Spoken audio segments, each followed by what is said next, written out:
All right, so why don't we get going? My name is Dr. David Dukas. I'm the director of the program in Medical Ethics and Human Values and the executive director of our Master of Science program in Bioethics and Medical Humanities here at Tulane University. And I want to welcome you to our December J.R. Williams Senior MD Endowed Lecture. We will be hearing shortly from Dr. Uscinski about the American conspiracy theories, of which I'm really interested to hear more about this. But first, I wanted to let you know a little bit more about the person for whom this lecture was named. The lecture series was initiated in the fall of 2013, supporting lectures on spirituality and health and focusing on the art of creating compassionate and trusting relationships between patients and doctors. And it honors the legacy of J.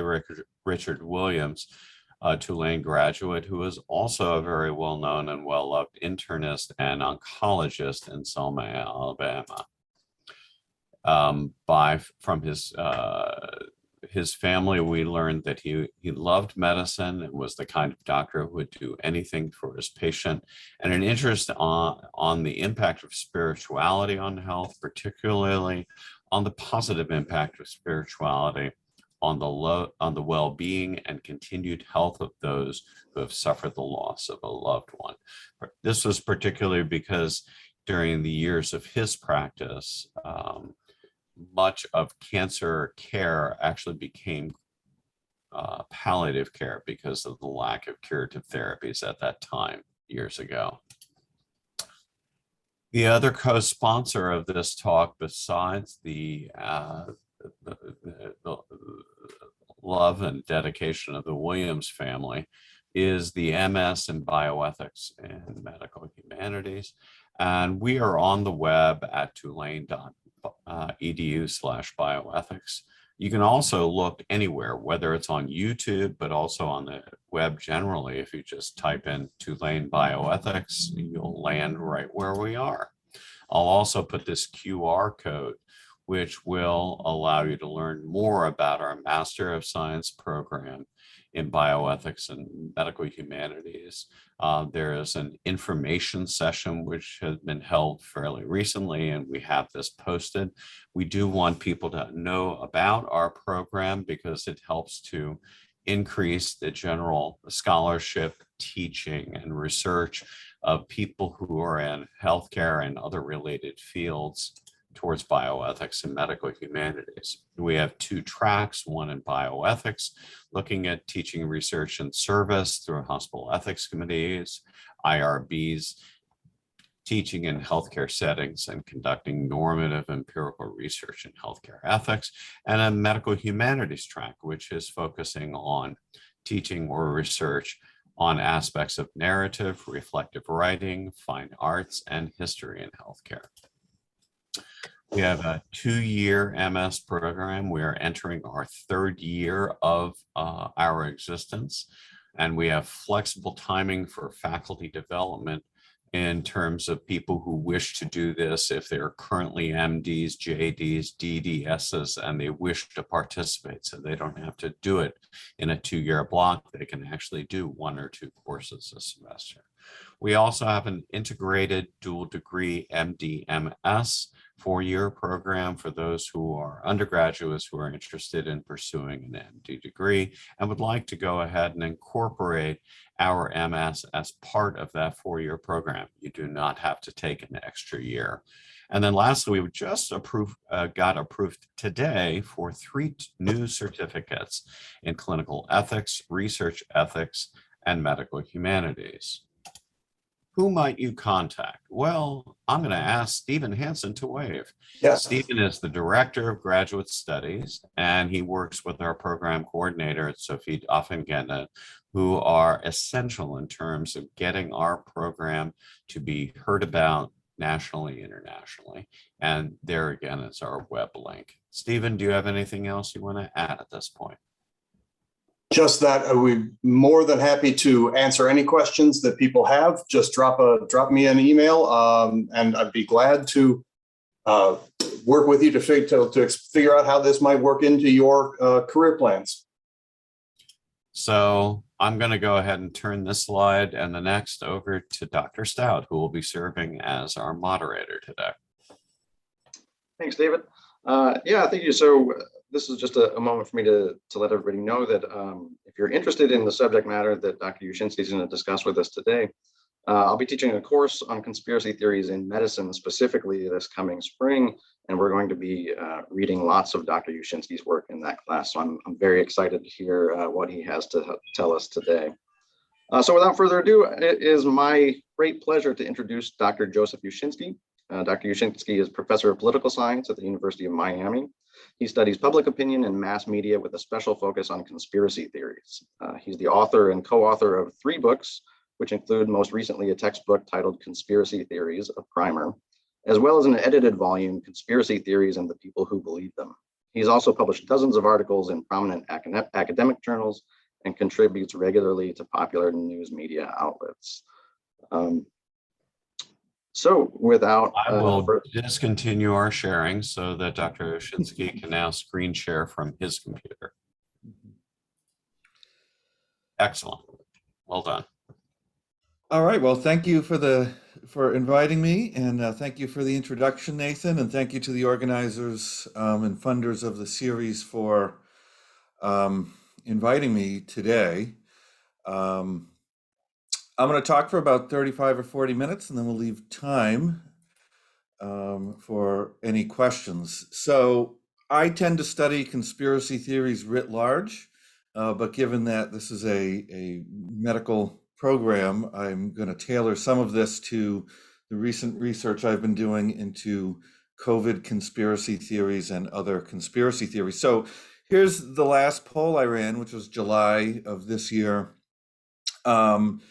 We had about 28% of people believing that doctors were faking death certificates to exaggerate the number of people dying from COVID.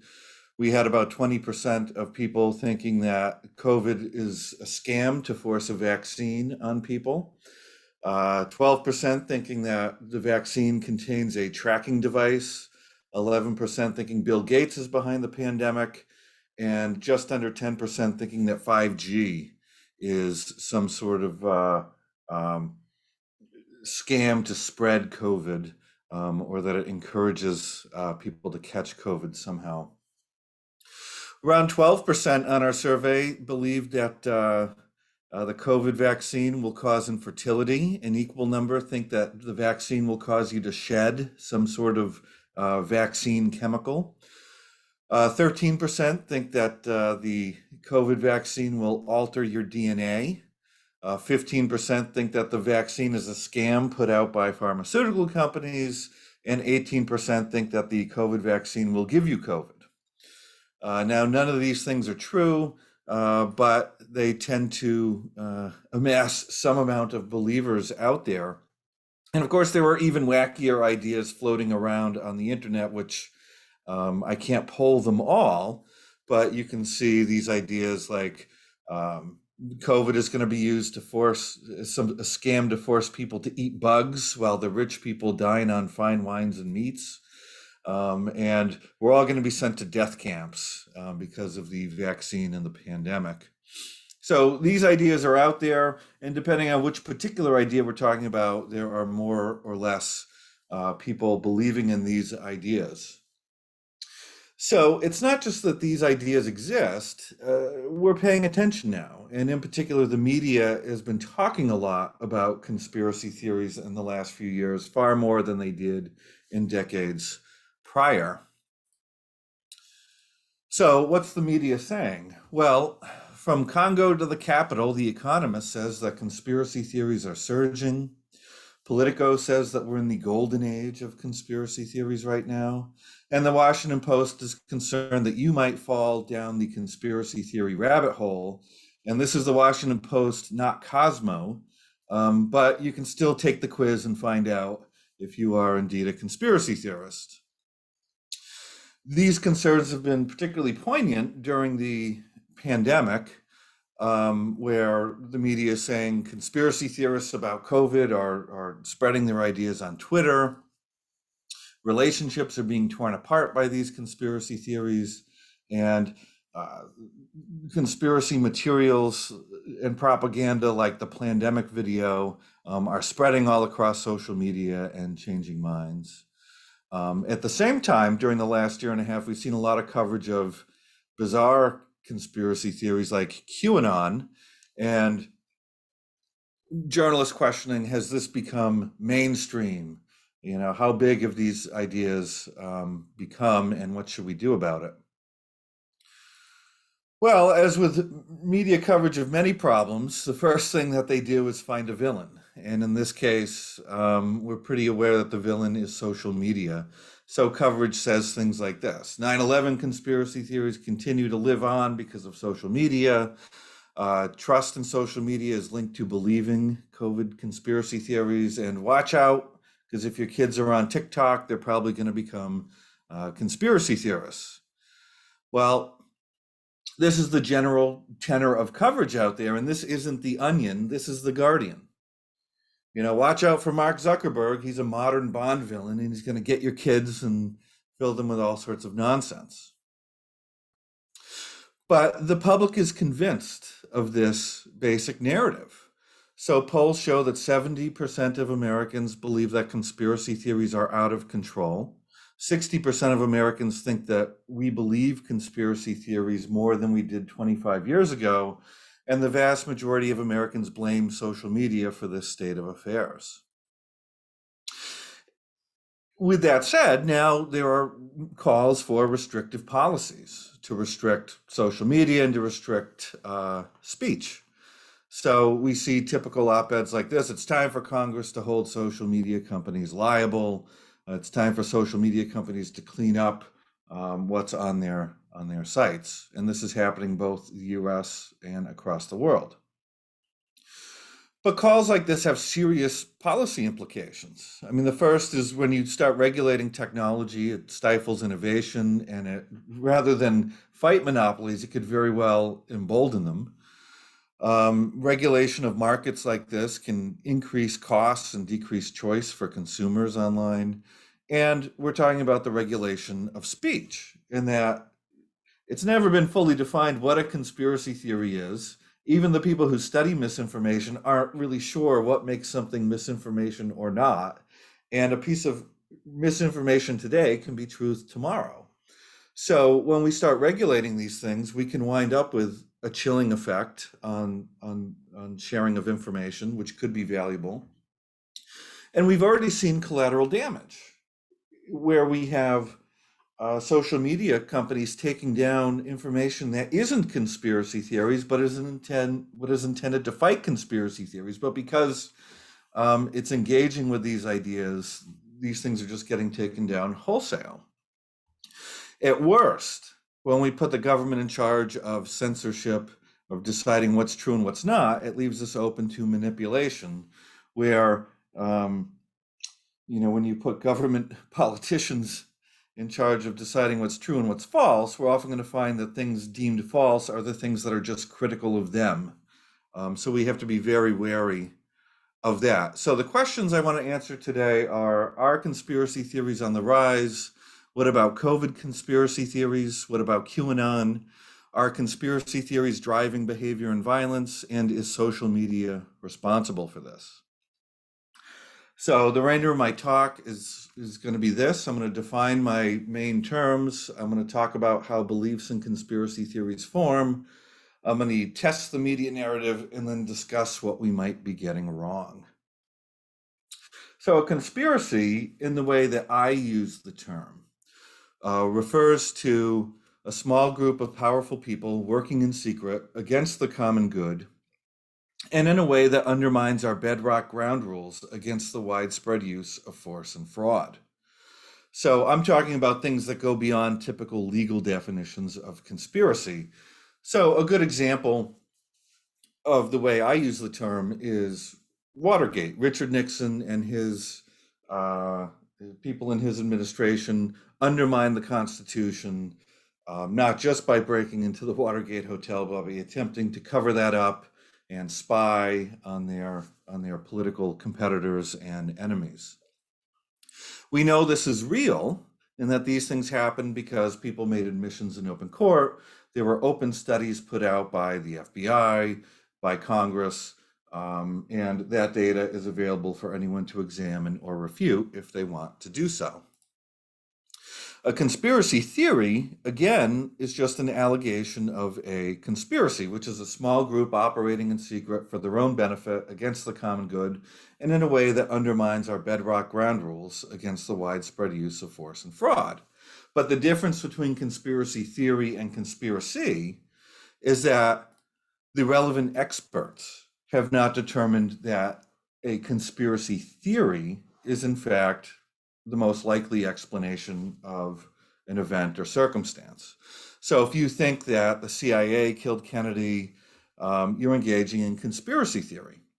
Now, this isn't to say that your theory is necessarily false. It's just to say that the relevant experts, which in this case would be the Warren Commission, haven't determined that your allegation is in fact the most likely one.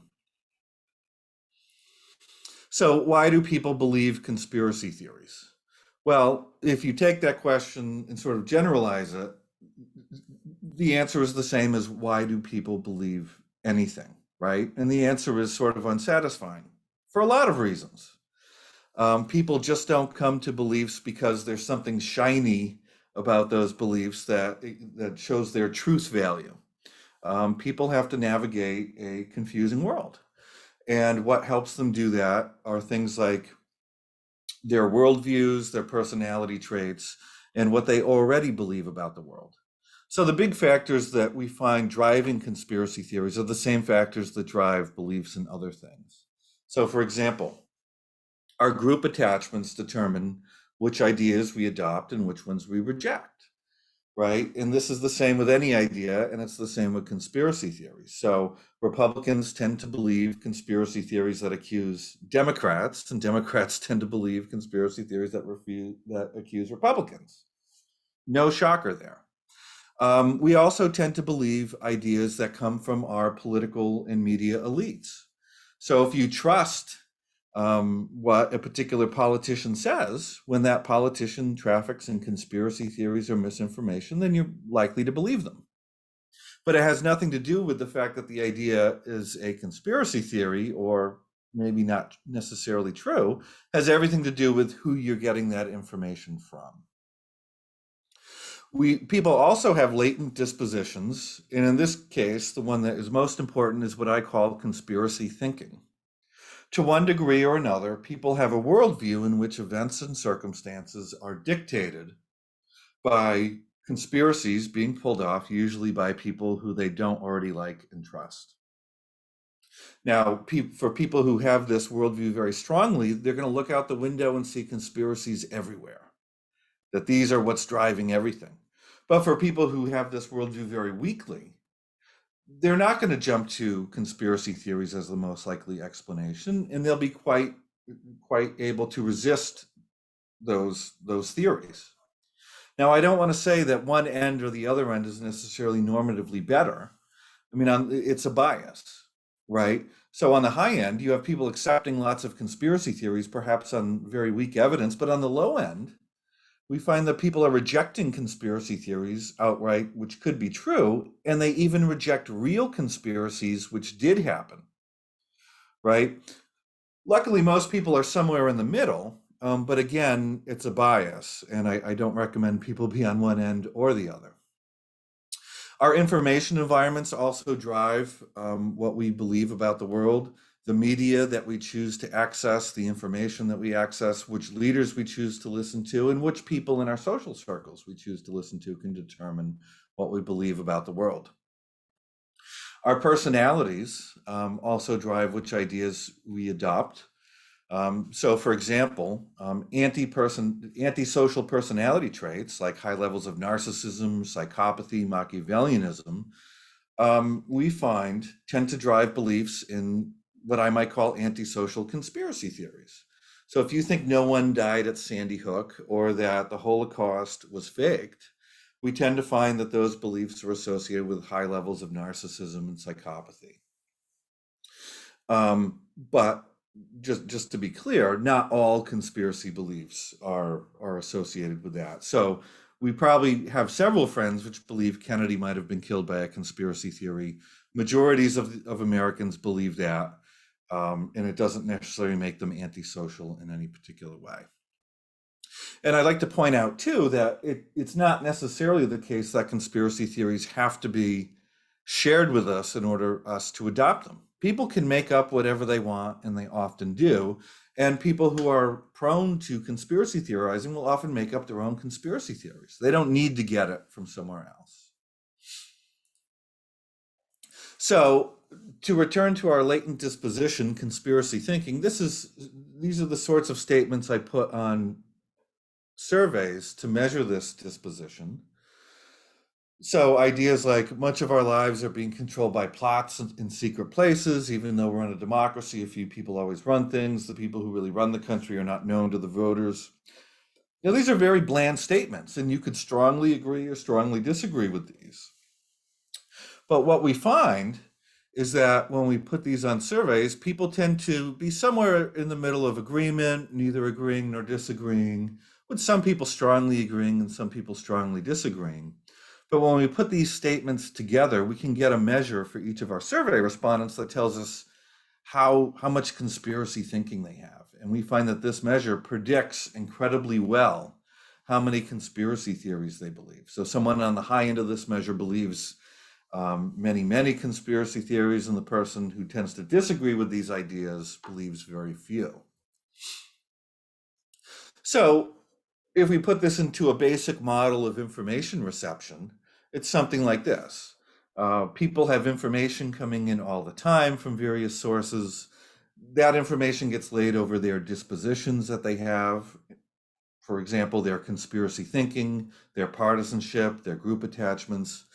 And those dispositions help them interpret that information, which lead to a particular belief. So in this case, two people with different dispositions can see the exact same information, be exposed to the exact same ideas, but come to very different conclusions about it because of who they are underneath. So given this, there isn't that much room for communication technologies or exposure to affect people's beliefs, right? And when you add on top of this, that one, people self-select their content that they're going to be exposed to based on what they already believe about the world, and that they have psychological filters which keep out ideas which they aren't already disposed to, there isn't that much room for people to just slip on a banana peel, fall down the rabbit hole on social media, and believe all sorts of crazy stuff. But that tends to be how the media has been covering this. So let's ask a few empirical questions here. So are Americans believing conspiracy theories more now than they did at some point in the past? Well, this is the median narrative here. Conspiracy beliefs are increasing, and it must be social media use that's the cause of this. Well, are conspiracy beliefs increasing over time? Well, the expectation, if that was true, would be that beliefs in any conspiracy theory at any given time should be higher than they were in the past. And that we should be able to find evidence of this by looking at numerous conspiracy theories if we are indeed polling them over time. We should also find, too, given the media coverage out there, that people are just generally more conspiratorial than they maybe were 5, 10 years ago.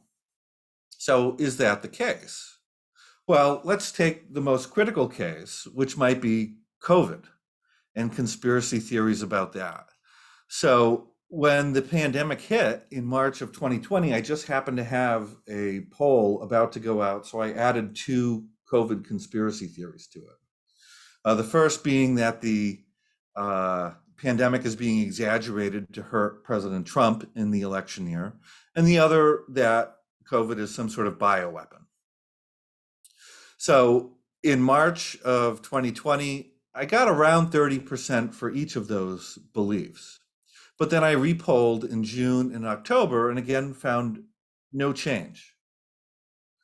that all sorts of misinformation and conspiracy theories were floating around on social media and in the mainstream media and even coming from our politicians, but these didn't increase over time. And even the bioweapon, an entire year later, in May of 2021, hadn't moved. So no increases. So the pandemic video, which so much of the media was concerned about, didn't seem to change any minds. And in fact, we polled just a month and a half before it came out, and then a few weeks after it came out. Again, no changes. And we started polling in June on a bunch of other coronavirus conspiracy theories and misinformation. And then when we re-polled again an entire year later, no increases. If anything, we found decreases. So the idea that coronavirus is being used to force a vaccine on Americans, that Bill Gates is behind it, that we're going to get tracking devices stuck in our necks, that hydroxy works, 5G is causing it, or that you spraying yourself with disinfectant can cure your COVID. None of those went up, despite all sorts of misinformation online suggesting that those things do in fact work. At the same time, let's take another critical case, which is about QAnon. And if you look at coverage of QAnon in 2020, the coverage is making three basic claims. One, that it's big and getting bigger. Second, that it's gone mainstream. And three, that it's far right. Well, I've been polling on QAnon since 2018. And one measure I've been using to track it is a feeling thermometer, where I say to people, how much do you like the QAnon movement on a scale from 0 to 100, with 100 being you really like it and 0 being you really hate it? Well, it's polled, when I first started polling on it, the first survey I ran was in Florida, and it got around a 23 or 24, which means not very well liked on average. And to put that in perspective, I also put Fidel Castro on a feeling thermometer on that same survey, and QAnon came out about a point ahead of Fidel Castro. And if you know anything about Florida, you know we don't like Castro, and when he died, everyone danced in the streets to celebrate. So this was no stunning endorsement of QAnon. But since that time, both in Florida and nationwide, the rating of QAnon on this measure has gone down rather than up. If we just put this into a straight up question, are you a believer in QAnon, yes or no? In 2019, national survey showed it was around 5% of Americans said yes, that they were believers in QAnon, and it was equal numbers, 6% of Republicans and Democrats saying that they believed in it. In 2021, I repeated the same survey with a nationwide sample, and again, QAnon, I think, raised about a point nationwide to 6 percentage points, with 7% of Democrats believing in it and only 6% of Republicans believing in it. So here, no evidence of growth on either of these two different measures. And again, I don't see any evidence that it's far right. And when I analyze this data more closely in, say, multivariate regression, I don't find evidence that being more conservative or more Republican makes you a QAnon believer. Instead, what is driving these beliefs are antagonisms towards the political system writ large, and dark personality traits like the dark triad. But it's not simply, I'm a far right Republican and want lower tax rates, therefore satanic baby eaters. And to put these numbers in perspective, the gray bar there is belief in a JFK conspiracy theory, which is about 56% when I polled on it earlier this year. So to put QAnon in perspective, even though the media was repeatedly saying it's gone mainstream, it was about a tenth of what JFK conspiracy theories are. And it's, in fact, I think, the least believed conspiracy theory that I poll on, and I've polled on about 50 or 60 in the last year. So QAnon was never big, it never grew. It's one of the least believed ideas out there, and it's not far right or even right. Now, with that said, some of the beliefs that QAnon adopted when it started in late 2017 are fairly popular. So if I was to poll on something like, is there a deep state?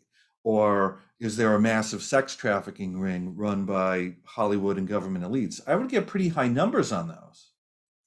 But that has very little to do with QAnon, and those beliefs were likely in existence long before QAnon ever showed up. So there are some issues out there that we have to deal with, but it's not necessarily QAnon. It's that people are generally distrustful and believe a lot of things about our government. Moving past COVID and QAnon beliefs, this summer I ran a study where I examined 37 other conspiracy theories that had been polled previously sometime in the last 6 decades. Of those 37 conspiracy theories, which I repolled exactly as they were initially polled at some time in the past, I found that only 6 showed an overtime increase between 4 and 10 points. 16 showed no significant change, and 15 of the 37 showed a decrease. And those decreases ranged from 3 to 31 points.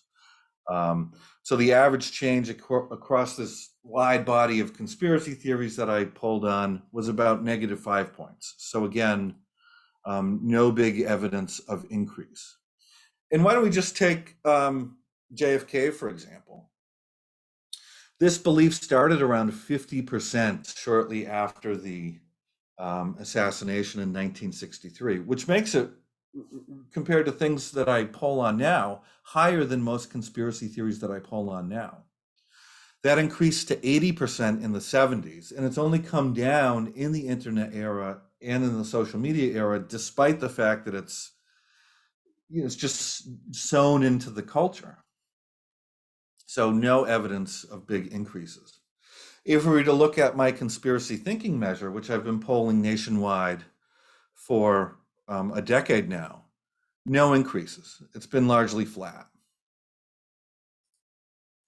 So again, whether we're measuring the general worldviews or we're measuring belief in specific conspiracy theories, we're not finding increases over time, or even in the social media era compared to the pre-social media or pre-internet era. So some of the latest research on social media and conspiracies and misinformation is suggesting the following: the echo chambers aren't as big a problem as some people might have been arguing.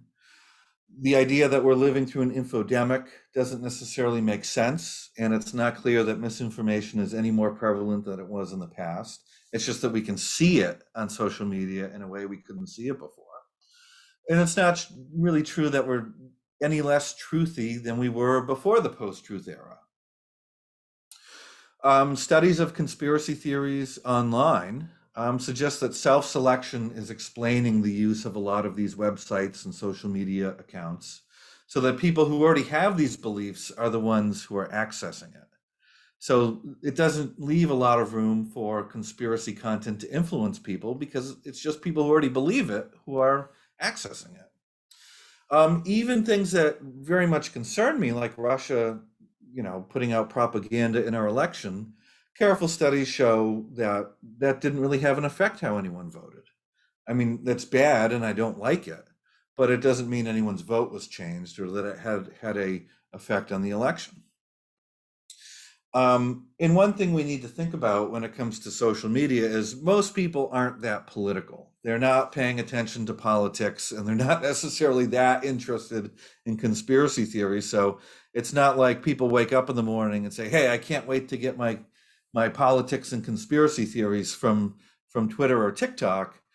Your average American out there is like, hey, I'll jump on social media to see a cat dressed as a shark riding a Roomba. And that's what is going to capture their attention for the day.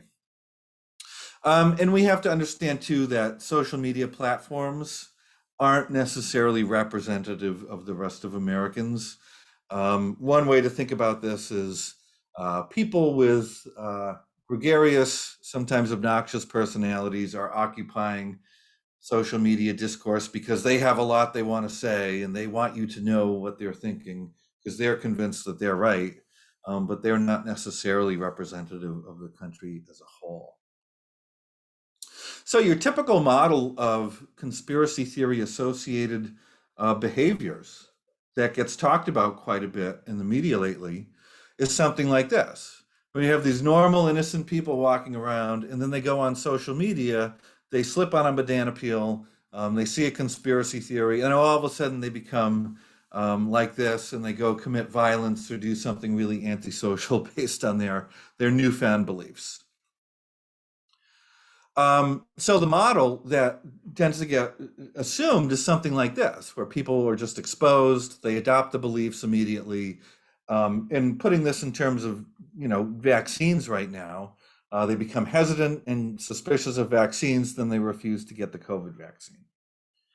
But a more accurate model isn't going to be so simple, and it might look something like this. And that is that people have a bunch of political, psychological, and social motivations that drives what they access on social media or in the regular media, or who they talk to, or what information they access. And then those things together drive their beliefs, their hesitancy, and their vaccine refusal.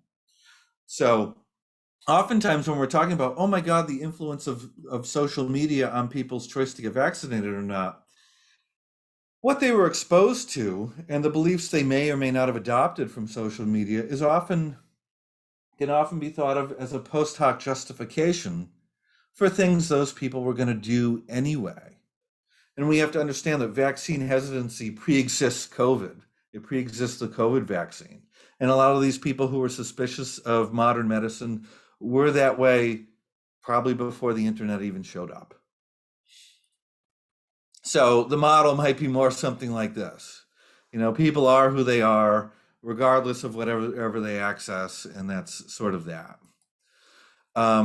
So the question sort of becomes, when we think about, is social media conspiracy theories or conspiracy theories from anywhere, are those exogenous influences on people's attitudes and behaviors, or are they somewhat more endogenous in the sense that are people adopting conspiracy beliefs for the same reasons that they're vaccine hesitant, or that they're going to act in some way? So the answer to me might be something like this, is that long-standing traits are in place long before people are exposed to conspiracy theories and misinformation. So what they're going to do is probably already baked into the cake, and that their beliefs are a combination of elites that they trust already for certain reasons, that elites are cueing certain beliefs, that they're cueing on worldviews, and that people's psychological tendencies, these are driving them to adopt beliefs and to act at the same time. So if we look over here, this is a study I've recently completed where we're looking at how do some personality traits affect people's beliefs in COVID conspiracy theories and COVID misinformation.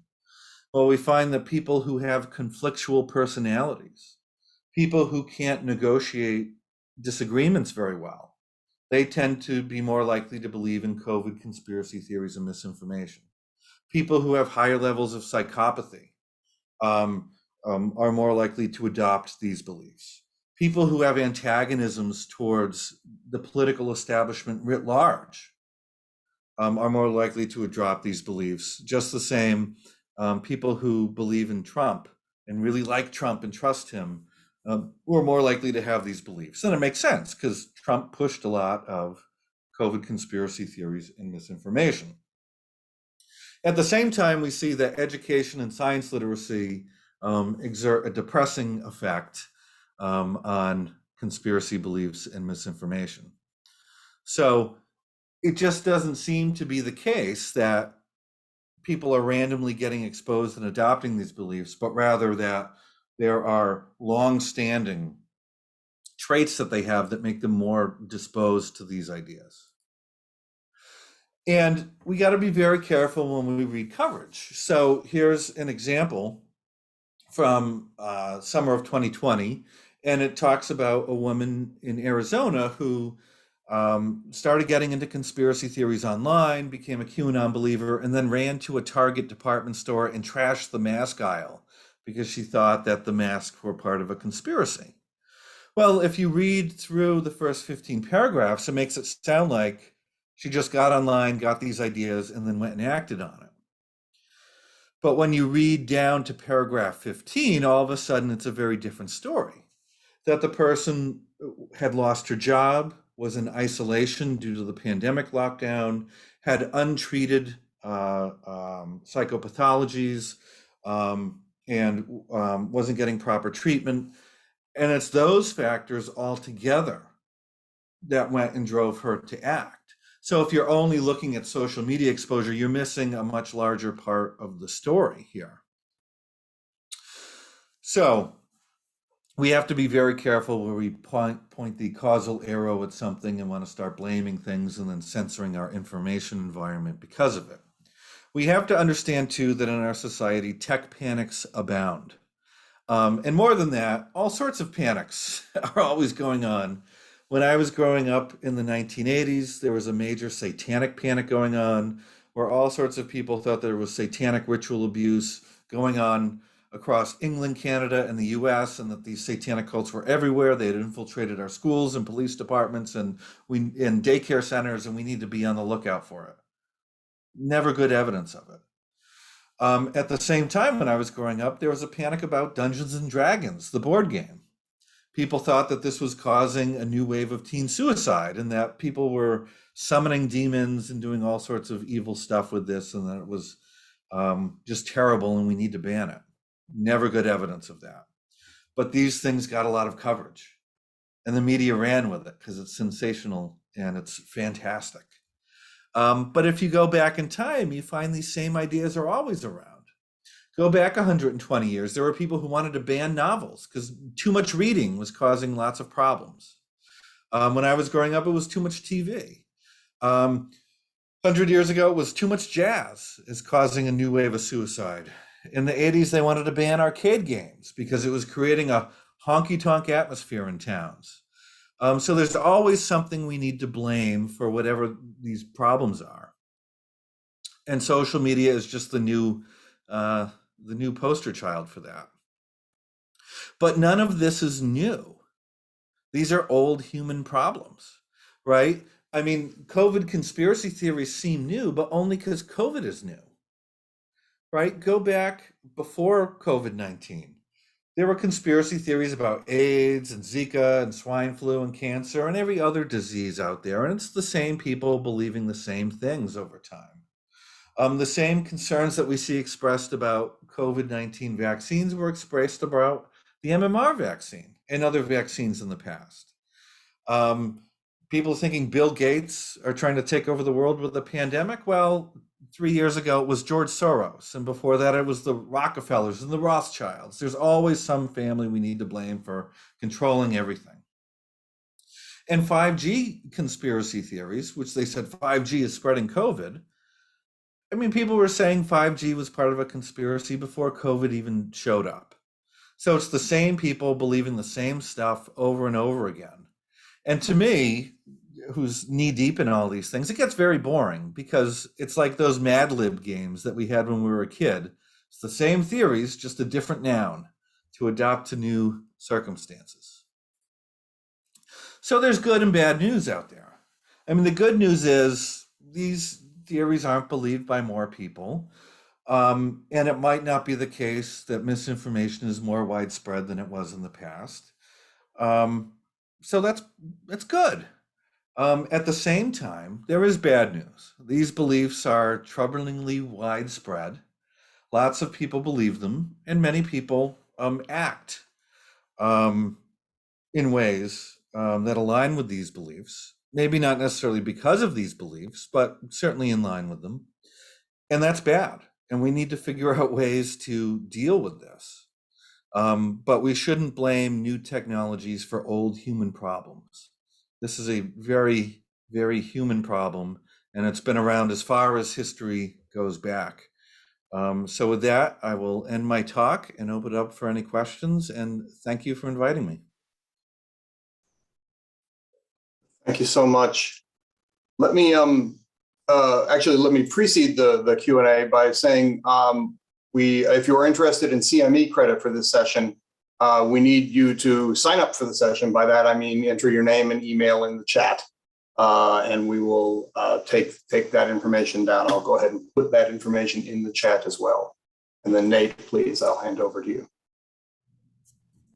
Yeah, thanks, Stephen. Thanks so much, Joe. That was really interesting stuff. So if folks have questions, it's probably better not to put them in the chat though, since people are going to be signing up for CME there. So we can go ahead and do the raised hand reaction, and we'll call on you at that point.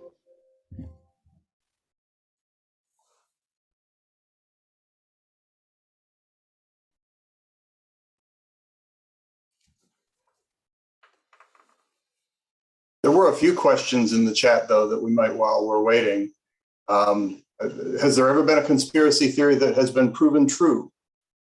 Sure, right? So to me, part of what I'm trying to do is to rehabilitate the term conspiracy theory.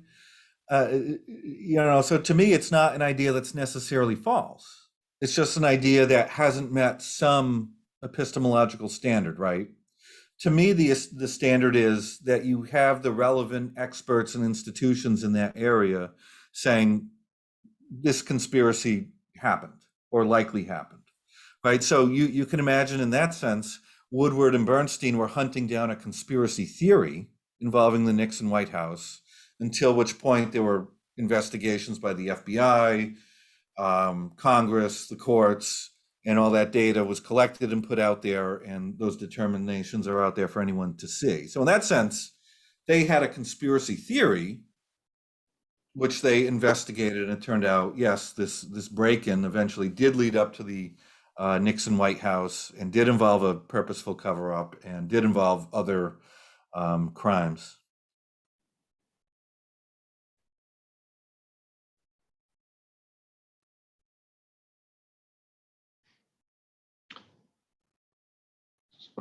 I'll go ahead and ask a question while others are thinking about this. So I'm really interested in the definitional question that you started with, and specifically, I'm interested in this criteria of secrecy, right? Because that seems to be one that's shared by virtually all accounts of conspiracy theories that I've come across. But it made me think when I was reading your work, I was thinking of the Tuskegee syphilis experiment, right? Where that sure, to me at least, looks like it has all the hallmarks of a conspiracy, but it went on for 4 decades. There were numerous studies published about it in medical journals, right? So I'm wondering what you would say about that kind of case where it wasn't really secretive at all, but it still had the feel of a conspiracy to it.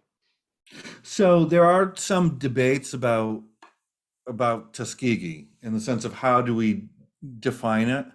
I mean, in one sense, I don't think it matters. I think we could say we know it happened and we know that it's really bad. At the same time, there are some people who say, well, there was enough information about it, so it wasn't necessarily secret. But there are other people who say there was some attempts to cover up, in which case you probably would qualify as a conspiracy. And that's probably where I fall on it.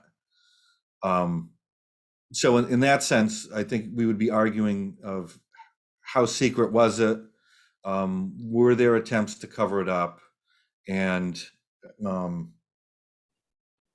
in some ways, it probably doesn't matter all that much in this case. Most of the arguments that people will have with me tend to be when they present a conspiracy theory which they believe and they're convinced is true and has some evidence for it. Like, well, how can you call it conspiracy theory? It has evidence. And to me, it's like, well, you don't have to convince me. I'm not an expert in that area. Convince the relevant experts, right? Yeah, thanks a lot. I thought I saw another hand go up just as I started talking. All right. Yeah, Carol. Carol and Michael Dyer both have hands up.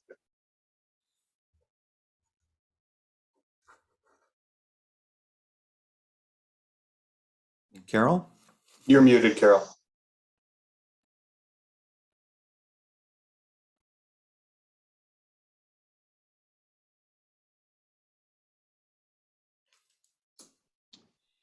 Sorry, that was my fault. Try again, Carol. Okay. How big are your sample sizes? Most of the surveys I've been running in the last 3 years are 2,000 plus. And how do you determine what populations you are going to in order to survey? So for my national surveys, we're doing opt-in surveys, which are tied to census data. So we're getting a sample that looks like the American population in terms of gender, income, race, ethnicity, and education. Rural versus urban? That's not something we select on, but we do. But when we go through and look at the samples to see where the people are from, because we get their zip codes too, we find that our sample is pretty representative.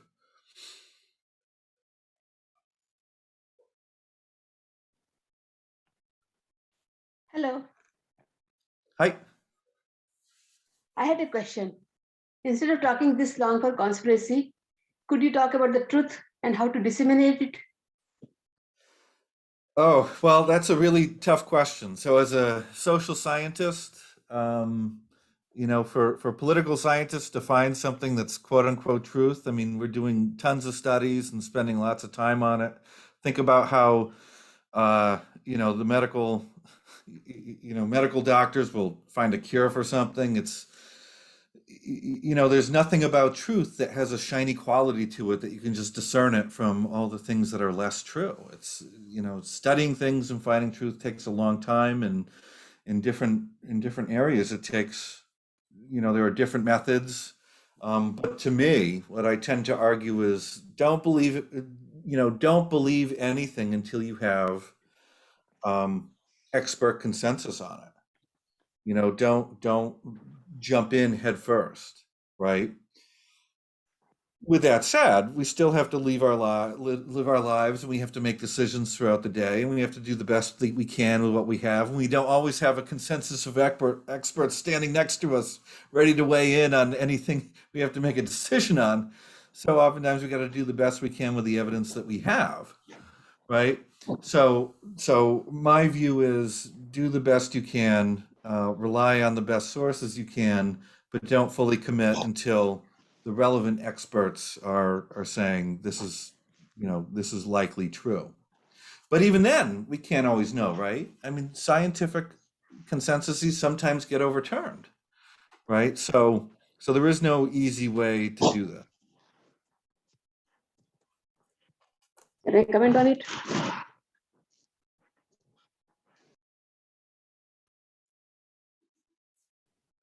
Yeah, did you say you had a follow-up? Yeah, go ahead. If you've muted yourself again, though.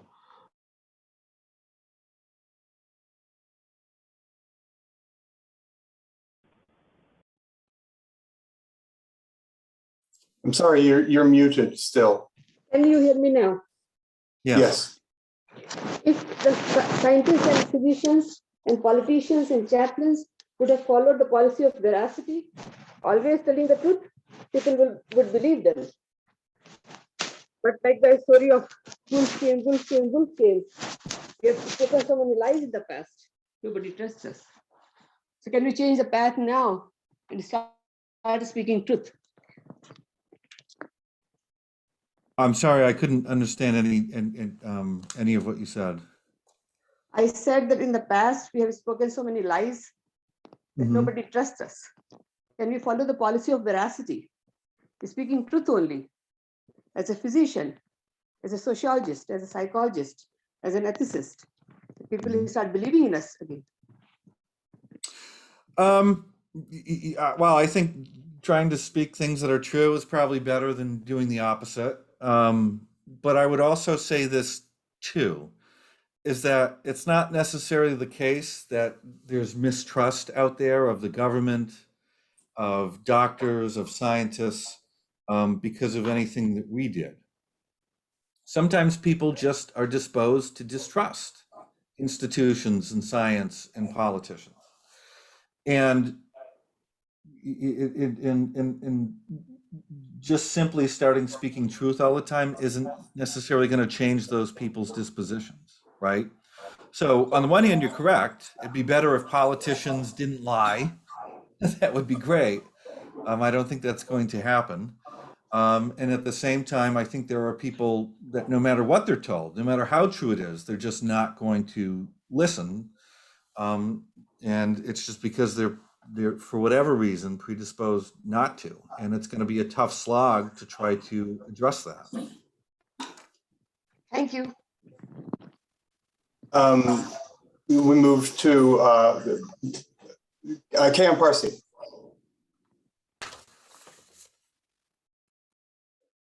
Thanks. Yeah, great talk. Very interesting. I was wondering if you could talk a little more. I have a loud dog.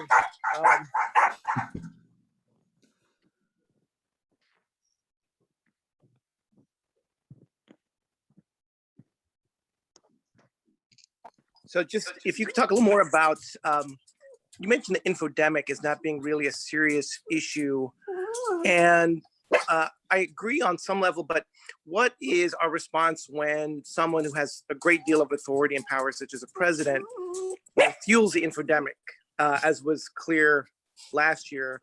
What is our appropriate response?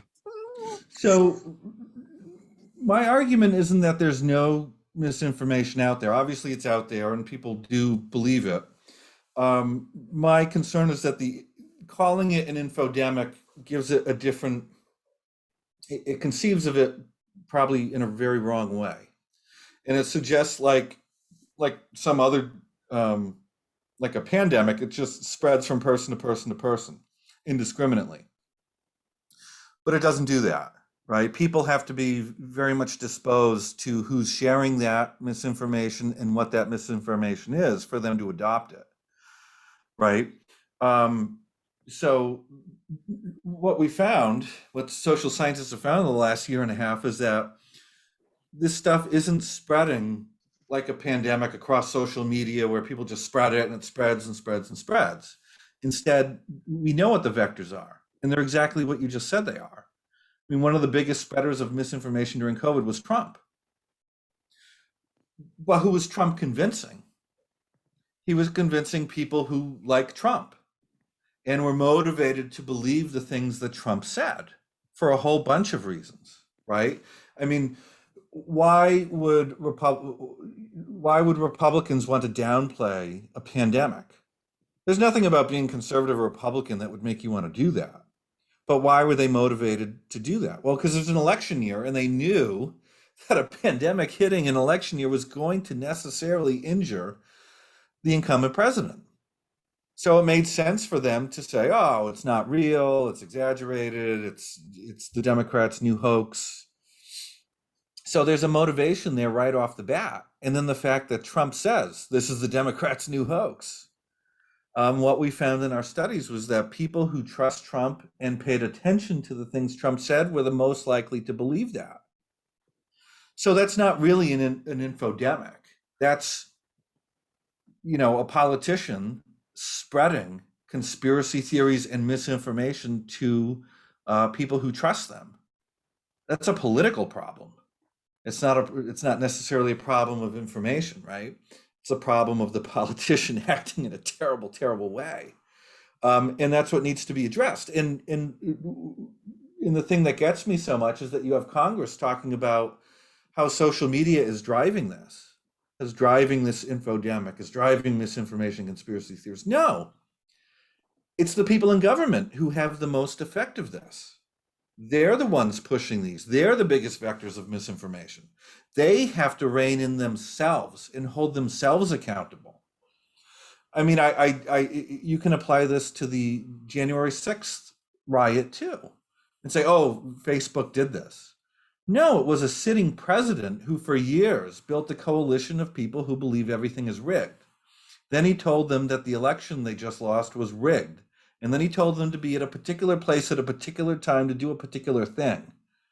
I don't know what has anything to do with it, right? When you have politicians who have these audiences that are listening to them and acting on their behest, as people always have. Politicians have always had this power to influence their followers. And this is what we need to be looking at. And we should not give those same politicians who who are fomenting conspiracy theories the power to then decide what's a conspiracy theory and what isn't, and then to censor ideas that they don't like. You know, if Congress wants to do something about conspiracy theories, then they need to do something about the people in Washington first. All right, thanks so much, Joe. I think that puts us at 1 o'clock, so we're all out of time. But yeah, please join me in thanking our speaker, Dr. Uscinski. That was a really, really great talk, and I'm glad to have been able to hear it. Thank you. Thanks so much for having me. Well done. There are a few other questions if you'd be willing to stick around and answer. Sure, sure. We may have just lost them all, so perhaps not. Well, anyone who sticks around and has a few questions, I'm happy to field them. So.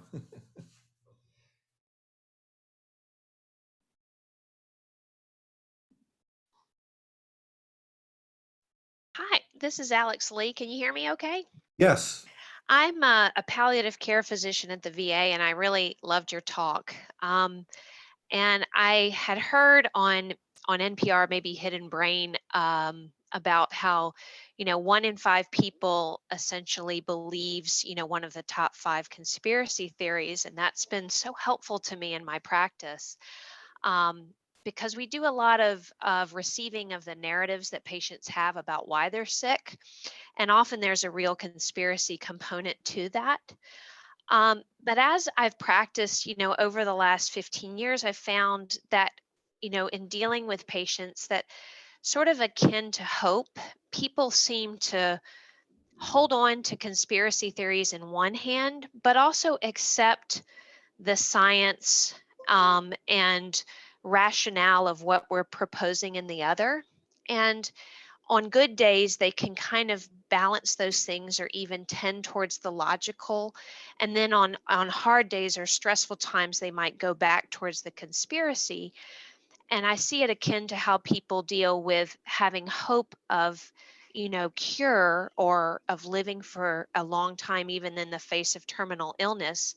They hold on to that hope, but that still allows them, but they're still able to plan for death that's coming. You see what I mean? Like, people are capable of believing totally different things at once. How do you, when you look at your work and the knowledge that you have, how does that my comment ring to you? Or do you see people more as really black and white when it comes to how they are in terms of these theories? You bring up an interesting thing there. So people's beliefs don't always make sense. Right. And the way they behave doesn't always make perfect sense. So I'll point to one study that was done a while ago on conspiracy theories, and they found that some of the same people who believed that Osama bin Laden was dead before the Navy SEALs got to him also believe that Osama bin Laden is still alive. The same people who think that the Queen killed Princess Diana for some nefarious reason also think Princess Diana is still alive, hiding out somewhere. So it's not so much about the specifics of any one theory, it's more of this higher order concern about, I just don't trust the information out there and I'm going to believe anything other than the official narrative, right? So that happens. Yes. So these beliefs aren't necessarily rational. They don't necessarily make sense. So they're not necessarily driven by evidence. They're often driven by biases that people have. And those biases are sometimes, I just don't believe mainstream narratives, so I'm going to believe anything else. In terms of the behaviors, I have a family and, we don't talk about conspiracy theories. So because, my view isn't the predominant view in my family, and I have friends and family who aren't going to get vaccinated because it's some sort of scam by the government. And, when they explain the rationale to me, it doesn't make any sense to me. Right. Right. And often it doesn't really make sense on its own because they'll be like, oh, I'll go to the doctor for X, Y, and Z treatment, but not the vaccine. At that point, the doctor is part of some evil scam to kill me. But any other thing they're willing to go to the doctor for, which doesn't make sense to me, but it makes perfect sense in their world. So Mhm. Right. And I think it hits the point that further evidence doesn't persuade these people. no, you're not going to change minds with a link or a fact check. And here's the thing: there are people you can reach. So if someone, says, "Hey, I heard this about the vaccine," you could say, "No, here's a study," and for that person, you might change their mind because they're not invested in the idea. It's just something that they were exposed to and aren't very sure about it. But for other people, where these beliefs are coming from very strong worldviews that they have, they're an expression. These ideas then are an expression of something very deeper. You're not arguing with that belief. You're arguing with an entire worldview, with a set of personality traits, and that's not going to be overturned with a fact check. Um, just the same. I mean, people. You're not going to put a Republican and a Democrat in a room and have one change the other mind. You're not going to put a Jewish person and a Catholic in a room and then have them, convince the other one of their religion. It's just not going to happen. When people have their heels dug in, that's it, right? And perhaps change is possible, but it's going to take a lot of conversations and a lot more time. So yes, better information is good, and it can change some minds, but for the committed people, it's not gonna do much. Thank you.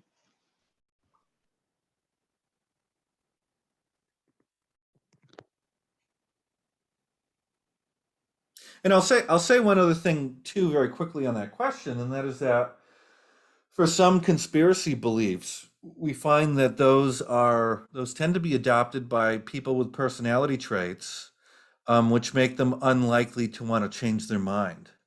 Right? So, beliefs like no one died at Sandy Hook or the Holocaust is faked. We tend to find that those people have dogmatic personalities, are narcissists. I mean, they're right and they're going to tell you, and they're not going to be influenced by anything you have to say. So you're going to have to change their minds. You're dealing with um, a lot of baggage there that's going to be tough to wade through to convince them of something.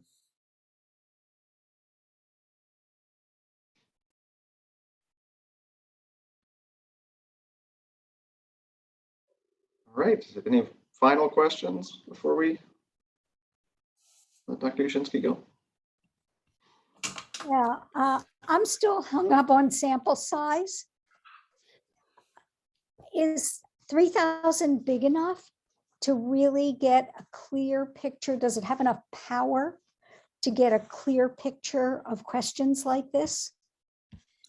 Yeah, so most public opinion surveys, they generally run about 1,000 on average, and I'm doubling that.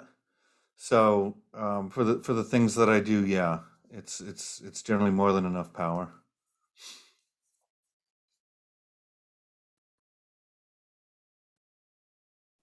And here's the thing too, is I've been repeating my surveys over and over and over and over again. So and we get the same results. So we don't seem to have an issue from there being, it's an erratic sample or something.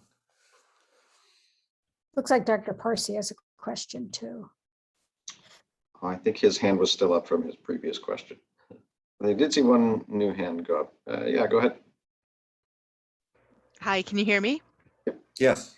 So I hope this is clear. I've been trying to think about how to articulate this. In the conspiracy theories of which you're speaking, it seems that there's an element in many of them that we'd rather point to a bad human actor or group of actors than to something that occurs in nature over which perhaps we don't immediately have control or have the ability to counteract. I don't know if that makes sense. Hopefully it does, and if it does, if you could speak to that. Yeah. So I'll give you one example. I was at a store 4 years ago buying my water and batteries for Hurricane Irma because I'm in Miami, and the person working the cashier said Trump did this. I said, what do you mean Trump did what? I said Trump sent the hurricane here to get us. And I said, really? I said, you think the government can send hurricanes to get people? And she's like, yep, they're doing this. He wanted to get us, which I don't know why Trump would want to get Florida, given that I think we voted for him in 2016, but that was what she believed. So I said, hey, how about I poll on this? So we ran a poll of Florida shortly after Irma, and we had, I think, 17% of Floridians saying, yeah, they believe that the government controlled major weather events like hurricanes and tornadoes and whatnot. Just the same, we wound up with, I think, 30% of Americans thinking that COVID-19 was purposely created or purposely spread. Yep. Is there a desire to want to blame people for these things? I think that's sort of baked into the worldview that's driving these beliefs, right? So you could imagine a different worldview, maybe a religious worldview, where you would have people ascribing agency to supernatural beings. You can imagine the same person say, oh, one person would say 9/11 was an inside job by the Bush administration for whatever reason, but you had other people saying 9/11 is God's punishment for whatever sins we've committed. Well, and you see that with HIV as well. Yeah, the same thing. This is God's punishment. You saw the same thing with COVID. People blaming this is from the devil. This is God punishing people. But you have other people ascribing it to human actions, right? So it just depends on what the worldviews are. Right. And if you have that particular worldview rather strongly, you're going to ascribe it in a way that makes sense to what you already believe. Right. So if you're a big believer in God controls everything and diseases are driven by demons and whatnot. And I watched a lot of, religious shows on cable lately. They say this rather clearly.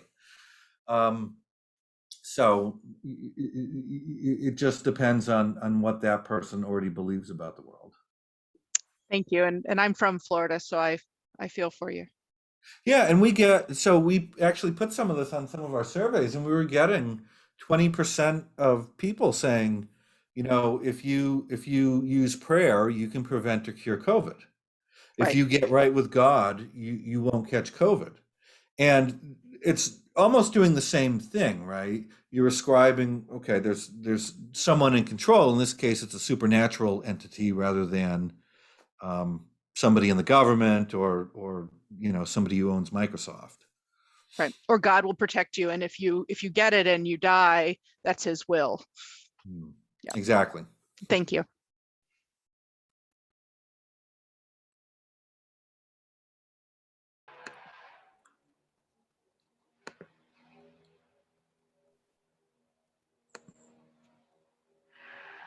Please go ahead. John, please go ahead. Yes, I'm an oncologist and I work locum tenens in Idaho. Idaho, as you know, is one of the least vaccinated states in the country. And I've found among my patients that they are almost 100% vaccinated. Very, very few of them decline the vaccine.